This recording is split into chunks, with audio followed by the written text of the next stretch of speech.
Hi everyone, thanks for joining me. I thought I would do a bit of a bench update. So the first build that I want to show you is the Italeri Churchill, the 1/72 scale Mark III Churchill. As you can see, after I showed you that the kit was all together, I then sprayed it with Vallejo's Russian Green Primer. Then I sprayed it with Vallejo's Russian Green, which is 71017.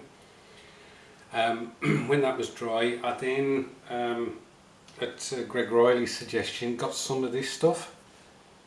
It's called white tack. Now, white tack isn't as oily as blue tack. Blue tack can leave like an oily residue on your paintwork, and so I got some of this, rolled it into like sausages, put it on the tank, and then pressed it to get the design that I want. So obviously the green areas is where I put the white tack. So once that was all applied to the places I wanted it, I then sprayed the model with Vallejo's white, which I don't think I've put to one side. No, sorry. Vallejo's Model Air white. And when that was dried, I just pulled the sausages of white tack off, which left the green, as you can see, and I think it worked really well. So the next stage was I applied Vallejo's gloss varnish, which is 70510, and that has just dried. So what I will do next is apply the decals. I don't think there are many, I think there's only some on the turret. And then I will give those another coat of gloss varnish. Then I may give the whole lot a coat of satin varnish, and we can take it from there with regards to the weathering. The base that it's on at present is a coaster. I bought 4 from the range, which is like, well, I do lots of stuff, a lot of hobby and stuff, kind of cushions for the house and glassware and that kind of thing. And so there was 4 coasters for £2.50, I think, made of wood, and they've got rubber pads on the bottom, so it lifts them from the surface a bit. I thought they would be a good alternative to use than the Games Workshop plastic bases that I've been buying. As I mentioned previously, I like to be a bit more environmentally friendly. I know a couple of you guys suggested a company that do wooden bases, so I've got to check those out. I can't remember the name off the top of my head. It was War Games or something. Anyway, I know where to find the reference when I'm going to look for those. Now, the only thing I'm a bit what's it about the coaster in this tank is that I don't know whether there's enough room. What I intend to do is put some conifer trees here, and so the trees take up most of this area, so there's very little to show, you know, the actual groundwork. So I don't know whether it's a bit small. What I may do is build it and take it from there. Perhaps show you guys once it's complete, and then you can suggest whether I should go for a bigger base. So that's the first model. I'll just show you the other one I'm doing at the moment, which is the buddy build I'm doing with James Furr, and it's the Academy 1/72 Hawker Tempest, so I shall get that now. So here she is, guys. I do like the shape of the Tempest. You know, it really does look a powerful beast. You may recall that I had an issue where I spilt Tamiya Extra Thin on the original build that I was doing on the fuselage, so I've had to buy a second one. This build's a bit jinxed, to be honest. So there was that. You probably remember that there was some photo etch that I was going to use on this build, and 2 pieces were to go in the air intake. What I found was that they were too large. They were not allowing the air intake to close up. They were just a little bit too wide for the mouth.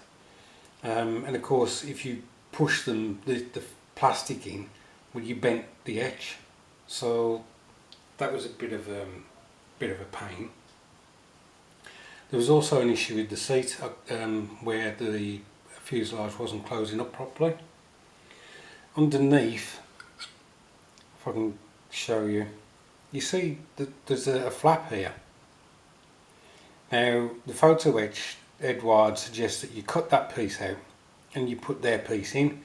Their piece is wider than that, and in fact it was coming to the edge of the of this air intake, the rear of the air intake, and it looked weird.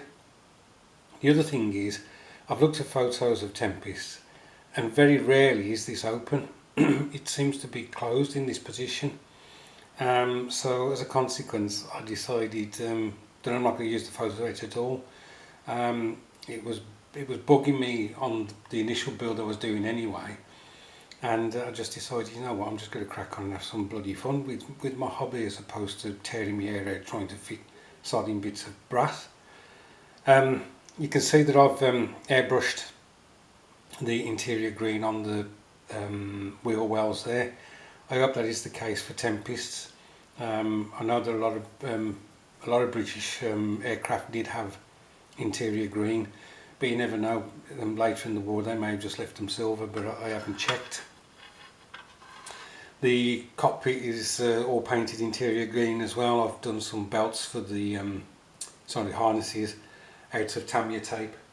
For the actually, I used the tape that Steve Mottram sent me, the 1mm masking tape. I just used that for the harnesses. So the only other issue that I had really was the fit of the wings to the fuselage. Now this is one whole wing, and then you got the two upper halves. So I glued the fuselage together, and then I fitted the fuselage into the wings. The tension at the wing roots, let me just turn it end on. The tension at the wing roots was so much that it actually popped the seam on the fuselage. So what I had to do was let the wings set and dry where they were, and then go back in with some Tamiya extra thin and some clamps, and clamp the fuselage overnight, and that's fitted nicely now. Unfortunately I didn't look too carefully, and I did have a bit of a step in the front here, so I've had to sand it down, losing some of the panel lining. But what I intend to do is going with the scribing tool and just make those up again. I noticed that James has got a premiere kind of telling people when he's going to post the finished build, and he's going to finish it for this Saturday. So I've got Friday and Saturday to try and finish this build. I don't think I'm going to do it. I know we didn't set a date, so it's not really an issue, but it would have been nice to have finished it and posted perhaps an hour after James, but there we go. So the next thing to do on this is I've got to fit the gun sight, got to fit the canopy, mask the canopy, then I've got to spray the canopy interior green, because you'll see that colour on the inside. Then I can spray the whole thing, obviously masking off the air intake and the wheel wells. Spray the whole thing Vallejo's grey primer, and then I can start looking at putting the camo on and things like that. So it is progressing. I'm a bit disappointed in the delays on this, and I hope to get it finished soon. I'll just show you the other things that I've done. So the undercarriage covers have been sprayed interior green as well. This was I sprayed it using 71010, which is interior green. It's a Vallejo's model here again. Now I think the American one, which is the zinc chrome, is Vallejo actually do that. They call it the zinc green or zinc chrome. So it's a different colour to this. It's a lighter colour, yellow colour I think. Right, I'm going to shog off now. Hopefully, as I say, get this canopy, get the gun sight in, get the canopy mast off. So perhaps early tomorrow or tomorrow dinner time I can get some primer on this this plane. Thanks ever so much for watching. I've been watching some of your videos, really enjoying them, some cracking builds. Guys, I really like what you guys are producing on the bench. Look after yourselves and I'll catch up with you soon.